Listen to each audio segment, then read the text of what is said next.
Hey, Twisted Listeners, I'm Cindy, and this is Twisted Listers, a podcast about murder and lists.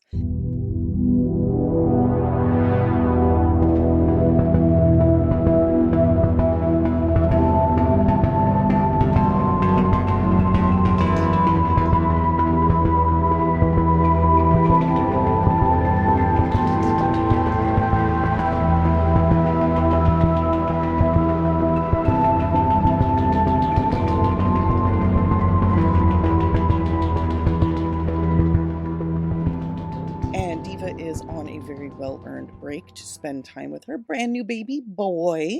So I will be hanging out solo for this week, maybe the next, who knows? She's gonna play it by ear and we're gonna give her all the time she needs because we love her so much.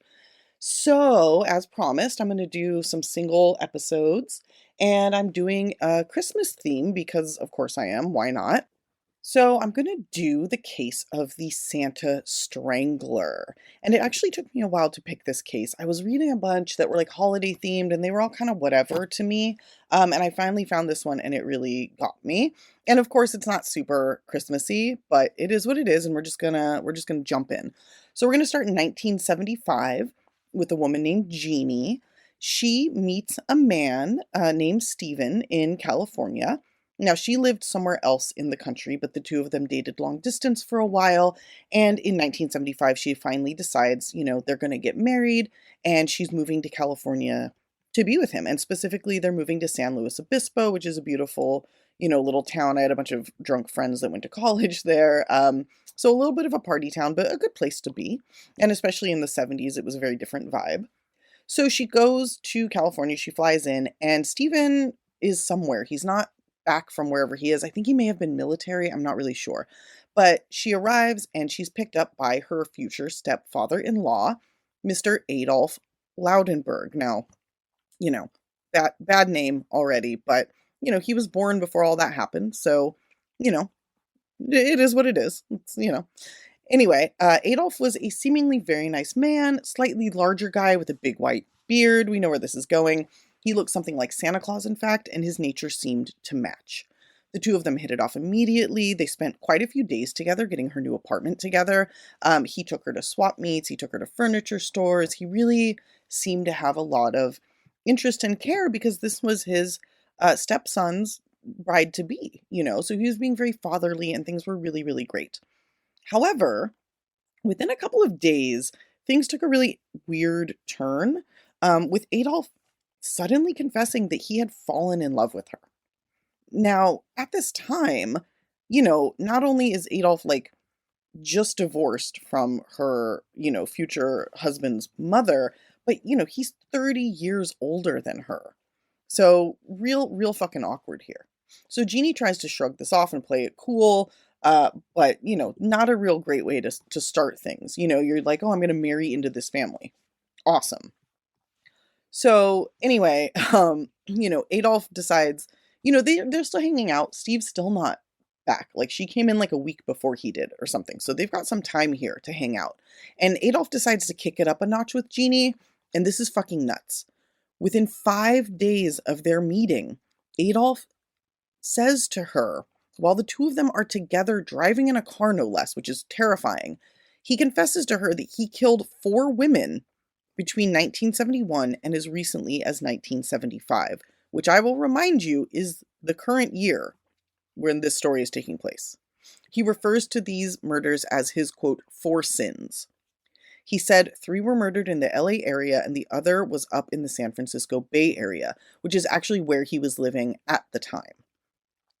So she goes, she tries, what the fuck do you say? You know what I mean? She's freaking out. This guy's already just getting fucking wild with her. So she plays it cool. And then Stephen comes home, they meet up, they've got their apartment, and pretty much immediately she tells him. And he believes her, and the two of them go to the SLO, we call that San Luis Obispo, police department. They both later said that nobody took them seriously.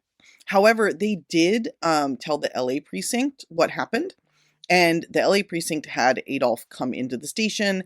He denied everything, and that was kind of it, which is, they didn't have anything besides his confession. They did have the murders, like the women he was talking about were in fact murdered, but it had been in the papers, and unfortunately, there was very little evidence at the crime scenes. And yes, there was DNA evidence for anybody wondering, but in 1975, that wasn't really a thing. So without fingerprints, which weren't there, they didn't have much to go on. He denied it. Police let him go. So Jeannie and Stephen were married. Adolf was not invited to the wedding, and I believe they just didn't want him around. Unfortunately, though, Adolf was not done with Jeannie. And even though the new couple moved all the way to Pittsburgh, Adolf kept sending her love letters in the mail for like months. Eventually, these letters did stop, but she was left shaken for years, which is fucking fair. Now, a little bit about Adolf. He was born in 1926 in Kentucky to a German immigrant father who worked as a butcher and a mother who died when Adolf was very young, which is pretty hard. Adolf did have a seemingly normal life despite that. He was raised uneventfully from what I can find and joined the Navy sometime around 1944 when he traveled to Trinidad and met his future wife, Annelle, who already had her young son, Stephen. These two fell in love. He adopted Stephen officially when Stephen was still very young, so the only father he ever knew, and they all moved to Southern California where they lived for many years. They had at least one more son named Gerald, and during this time, Adolf worked as a cab driver in San Pedro, while Annelle worked at a dance studio and was very health conscious. I don't know if anybody knows who Jack LaLanne is. You guys should look him up. He was hilarious. But he was like a super health nut guy. He always had these like infomercials for his like food processors and shit. And for a time, Annelle actually worked for him. So she was in deep in the like health scene. It was also said that they were people, they were both very well liked in their communities, but they were considered kind of an odd couple. Annelle was super outgoing. She loved to go out dancing. Even though she was health conscious, she did like to drink. She liked to party. And Adolf was so much the opposite that people actually referred to him as a recluse. It was said that he wouldn't leave the house unless absolutely necessary. And while very friendly, he didn't have a ton of friends. And Annelle, she was the life of every party she attended. There were rumors that Annelle was more interested in other men than she was her own husband, and these rumors extended into their sex life, which was apparently non-existent. So it was an odd pairing, but they were both well liked. Like, nobody was like, oh, Adolf was a weirdo. They were like, he's really private and quiet, but he's a generous man. He's a sweet man, so there was never any like bad thoughts about them. It was more just like, we wonder how these two make it work. Well, apparently, Annelle also wasn't sure how they made it work, because after 30 years of marriage, Annelle told Adolf she wasn't in love with him anymore and that she wanted a divorce. She also told him she'd been working as an exotic dancer behind his back. And while there's no proof of this, the thought that she may have been cheating is definitely kind of a fair thing to wonder, right? The couple separated. Adolf moved to San Jose, where kind of I started the story. This is a city near but not exactly in the Bay Area, and this is when he met Jeannie. Now, after Jeannie went to the police, they didn't really have much more contact outside of the odd letters, and Adolf here sort of fell into a more transient lifestyle. He landed back in the San Pedro area where he worked odd jobs and drove cabs, and despite having what can only be called like a pretty severe falling out with Stephen, he was still very close with his biological son, Gerald, and his family. His son, Gerald, had actually divorced his wife, Renee, but Adolf and she, like I said, they were still close. He would take the kids to school. He would babysit all the time. He was called by everybody, by Renee, by everyone in the family as Grandpa. So when she called him, she'd say, hi, Grandpa. She wouldn't say, hi, Adolf. So it was very, very close. And this went on for a long time. One day in 2002, while at Renee's house, so we're 27 years later, Adolf tells her a story just out of the fucking blue. Very much like the one he told Jeannie. But this story was far more detailed. Like with Jeannie, he talked about 4 women, 3 in LA and 1 in the Bay Area. But he told Renee many more details about the case, where he picked up the women, what they looked like, their ages, things that only the killer would know. Terrified, Renee went to the police with this information, and this time they took her seriously. Now we're going to talk a little bit about these murders. In 1972, 43-year-old Lois Petrie was celebrating Christmas by drinking in a bar in San Pedro. Lois, unfortunately, was a known alcoholic whose husband had died very recently from cancer. She was a woman who had lived a hard life, and unfortunately, things were not going to get any better for her. On Christmas evening, she'd made plans to meet her family for dinner, but she never showed up. Now, her family wasn't super concerned because, again, she drank a lot, she would disappear, but the next day, her sister Erna decided to go by her apartment to check on her because they hadn't heard from her at all, not even like a call to make an excuse. So they were getting worried, and very unfortunately, they found her partially nude body dead in her bed. The police were called, and it was later determined that she had been raped and strangled. Her body had also been bound, which is something that happens to, I think, all of the women, if at least 3 out of 4. 2 years later, in 1974, 50-year-old Catherine Medina was drinking at a local bar, also in San Pedro, with her husband, when the two got into a fight over the level of her intoxication. Now, really quickly, before I get into this one, I want to call out that in addition to Mr. Adolf here looking like Santa, his very first kill was on Christmas. Now, I'm pretty sure that's just a really weird coincidence, but it's definitely added to the lore of this man. A lot of the stories and things, they picture, they kind of talk about like a man in a Santa costume, and it's like, no, that didn't happen. But it is an interesting coincidence that a man who looks like Santa murdered his first victim on Christmas Day. So anyway, 1974, Catherine Medina, her husband pulls her out of the bar to take her home, like physically pulling her out because they're both drunk and they're angry. And while they were outside, she ran away from him and jumped into the van of an unknown man. Her nude body was found behind some bushes in Harbor Lake Recreational Park, which is in that area, the following day, August 19th, 1974. She had also been raped and strangled. Less than a month later, on September 4th, 1974, the nude body of 50-year-old Anna Felch was found by a construction worker around 7 a.m.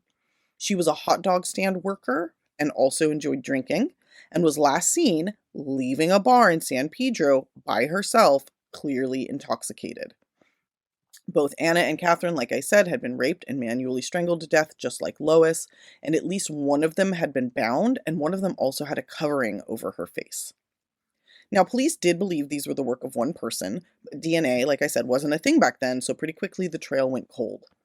As I mentioned, Adolf had moved to the Bay Area around 1975, and on March 21st, 1975, 60-year-old legal secretary Leah Griffin was found nude, bound, and strangled to death in a room in a residential hotel. Now, residential hotels are like cheap places for people to stay either temporarily or semi-long term.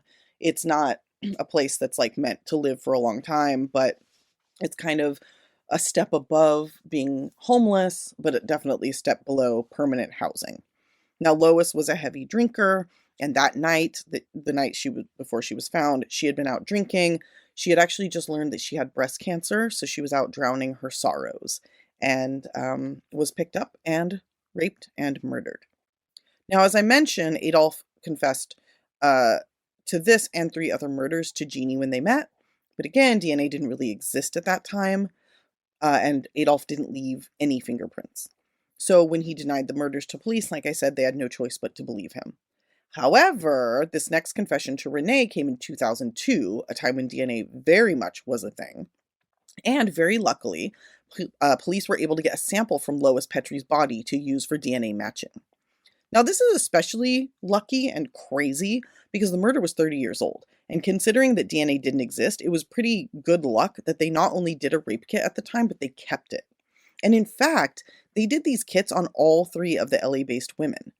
Unfortunately, 2 of the samples were too degraded to use at the time of his confession in 2002, but Lois's wasn't, which is fucking fantastic.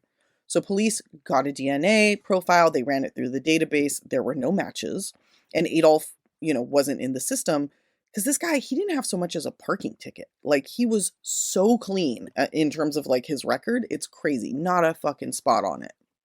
Now, both Renee and Jeannie were back in touch with the police, and the police are like, okay, we believe you, but we have to figure out how to like make this a solid case before we arrest him, because last time we brought him in, he denied it. There's no reason he's gonna, admit to it this time. So Jeannie, for her part, was able to produce a sort of journal she'd kept at the time she met Adolf.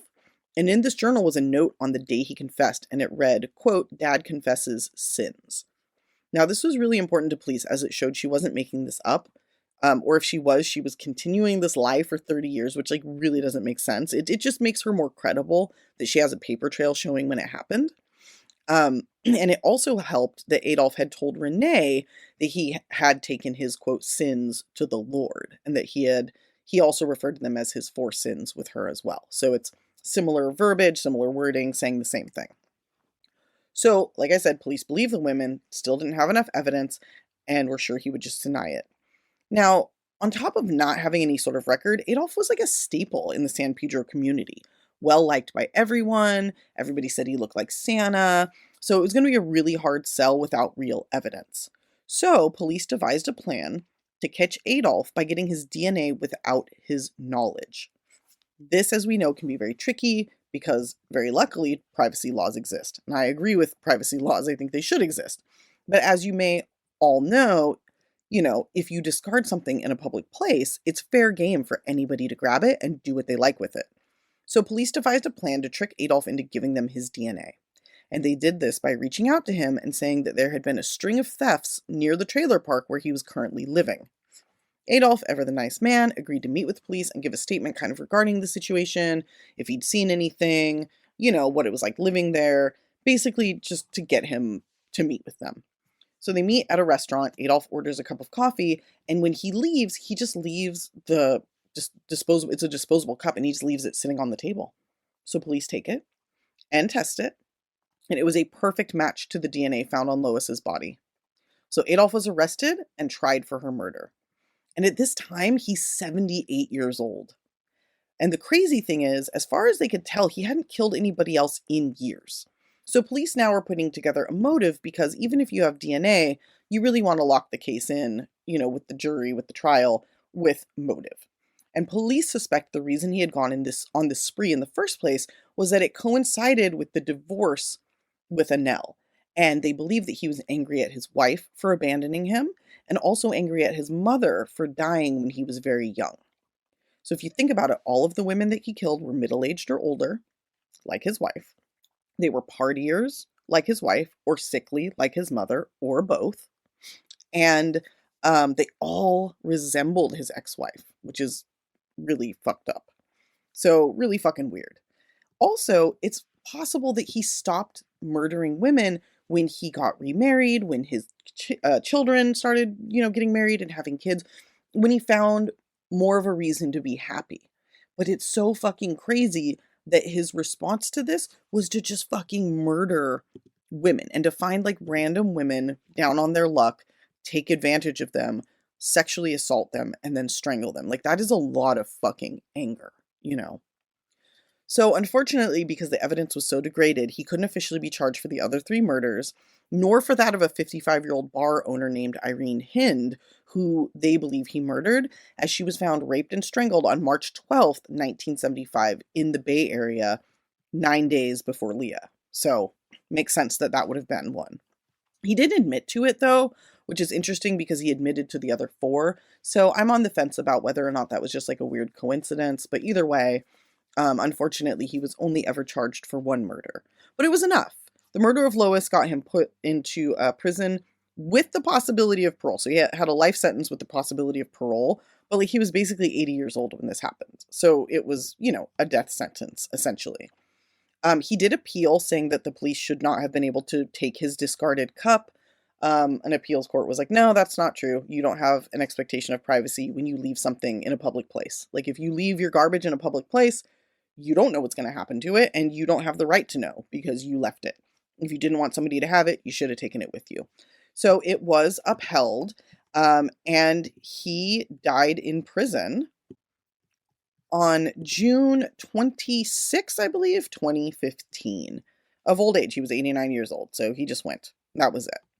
So that's the story of the Santa Strangler, the jolly old man that everybody loved, that was a great-grandfather, but a creepy-ass father-in-law, apparently, and a rage-filled maniac when it really came down to it. So I hope you all enjoy. I realize this is a bit of a shorter story. There's less to do. I'm not going to joke with myself. I mean, I do, but I won't subject to you all to that. So anyway, I'll be back with another case. Actually, our friends over at Life and Death on the Fringe, also a 505 Resin Works out of New Mexico, they recommended a really fucking horrifying case. I will be bringing that to you in a couple of days. I will be far less jolly when reporting on it because it does involve the murder of a child, and it's one of the most horrific things I've ever fucking read. So everybody get ready for that. Until then, thanks everybody for listening, liking, rating, supporting, telling your friends. Diva will be back soon, and until then, I hope I have kept you all entertained. Thanks again for tuning in, and remember, especially during the holidays, stay off our lists.